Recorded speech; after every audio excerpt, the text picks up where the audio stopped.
তাইলে তোমার অনেক টেনশন কমে যায়। 5 টাকার নয়া নোট দেখে খুশি হলেন চাচা? চাচা তাকান তো।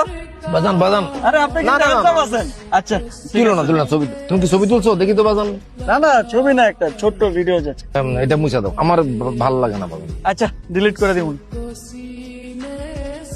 রান্না ঘরে করলে কি হইতো, এই জন্মদিনের লাগে আবার বাইরে যাওয়ার লাগে। মেয়েটা কষ্ট করে আসছে আমগোর সাথে বার্থডে করবো, রেস্টুরেন্ট বুকিং দিচ্ছে, আমগো নিয়ে যাইবো। ভাল লাগতেছে না তোমার? না নিয়ে যাও, তোমার ওই ভাতের হোটেলে নিয়ে আমাকে ভাত খাওয়াই দাও তাহলে। এই হয়েছে তোমাদের? খুবই সুন্দর লাগতেছে। আমাকে কেমন লাগতেছে? তোমাকে তো সবসময় সুন্দর লাগে। কি খাওয়া তোমরা? তুই দে। তাহলে অ্যাপিটাইজারে একটা গ্রিক সালাড নেই, একটা ওনটন দেই, একটা স্প্রিং রোল দেই। হ্যাঁ, আর আচ্ছা রাইস আর নুডলস কোনটা খাবা? আচ্ছা ঠিক আছে, রাইস রাইস। রাইসের সাথে চিকেন ঝাল খাবা? তাহলে ঝাল একটা, এই যে চিকেন কারি নেই।